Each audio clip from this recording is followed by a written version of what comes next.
Sukli na lang. Okay na yun. Ay, hindi po sir.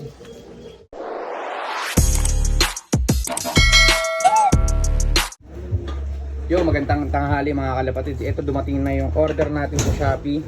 So ito mga kalapatids, in-order natin sa isa sa mga kilala sa pagdating sa bilihan ng ano mga ganyan, no, mga loft. Yan, yung mga dream loft mga kalapatids, yun kay Michael Modern Cage. So bumili tayo sa kanya nung hanging feeder. So ayan, maliit lang ang binili ko kasi para sakto lang dun. So ano natin, unbox natin.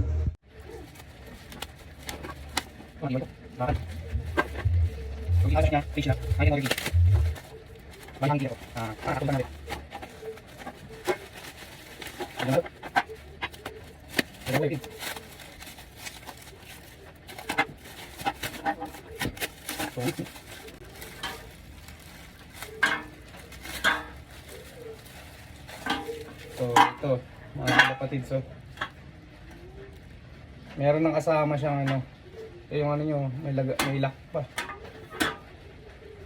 So may kasama na siyang ayan,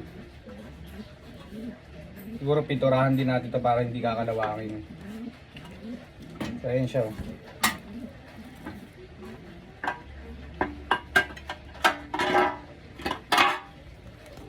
bali sasabit siya, may pang hook siya.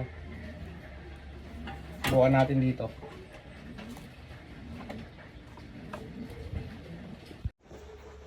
So bali ito, solid mga kalapatids. Bali isang 1 meter, ano ba to?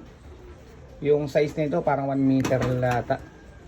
Basta yung pinakamaliit lang ang kinuha ko. Meron pa mas malaki dyan guys. So ayan, ayan siya.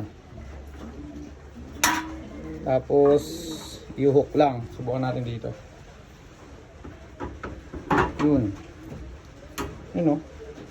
Gusto naman natin medyo itaas natin. Yan, para sakto. Sakto-sakto. Sa butas ng ano. Yan o. Sa butas ng steel matting. Tapos yung pagkaba. Yan, meron pang lagay ng lock. Pero syempre hindi natin alam. Solid. Thank you. Pero dito natin ilalagay. Doon sa mini lock natin, subukan natin dito. Dito kasi natin plano yan, guys. Yun o. Ayan, mababa. Yun. Sakto-sakto guys.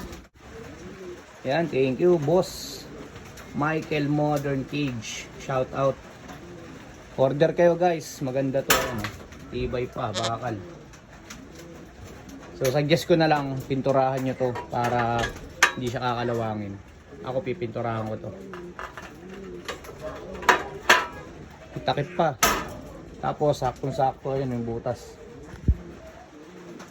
Saktong-sakto sa butas para doon sa lusutan ng ulo ng mga ibon. Solid, solid.